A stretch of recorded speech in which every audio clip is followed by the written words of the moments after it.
Madame, Messieurs, bonsoir. Les membres du CESAC rénové, comme voulu par le président de la République, Félix Tshisekedi, ont été présentés ce mardi 22 novembre à la représentation nationale au cours de la plénière présidée par le président Bosoko Dia. À un mois et demi de l'année électorale, le Conseil supérieur de l'audiovisuel et de la communication, en tant qu'organe de régulation des médias, a du pain sur la planche dans un contexte politique congolais agité. Les détails dans ce reportage de Bienvenue Yahi et Étienne Nzengu. C'était sous les coups de 16h09 que le speaker de l'Assemblée nationale, Christophe Mbosoko Diapanga, a acté la présentation des 15 nouveaux membres qui composent la nouvelle équipe du CESAC, entendez, Conseil supérieur de l'audiovisuel et de la communication, dont Maître Christian Bosembe Lokando, Kabamba, Mimi Ngumba Mbolisson, pour ne citer que ceux-là. Ordonne article 1er. Sont investis en qualité de membres du Conseil supérieur de l'audiovisuel et de la communication, CESAC en sigle, les personnes dont le nom, post-nom et prénom ci-après. Monsieur Bosembe Lokando Christian. Il faut l'amener ici. Les protocoles, exécutez-vous. Cette démarche réglementaire à laquelle s'est soumise la Chambre basse du Parlement est la conséquence logique des articles 26 et 27 de la loi instituant le CESAC, notamment.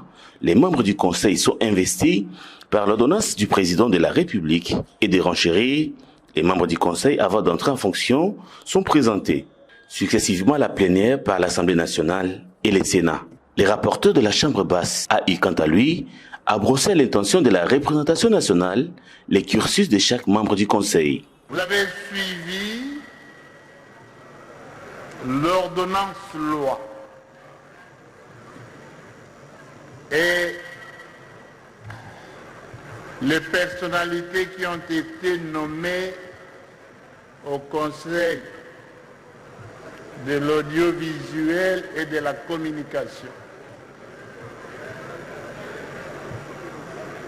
Ces personnalités sont devant l'auguste assemblée plénière.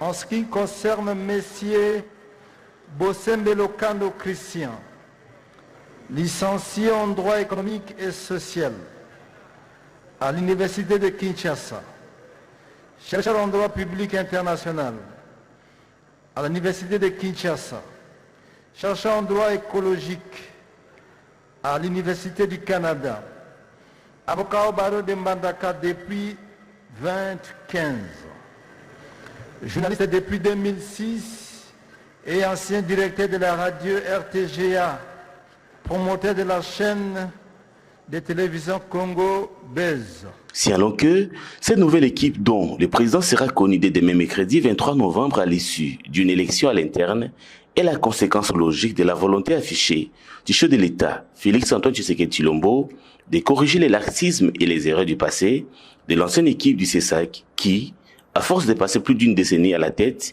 de cette institution d'appui à la démocratie, était pratiquement devenue un canard boiteux. Et donc, en moins de 2 mois de 2023, l'année essentiellement électorale, le CESAC rénové, sans violer la liberté d'expression garantie, devra décidément remettre de l'ordre dans l'exercice de la profession journalistique en République démocratique du Congo.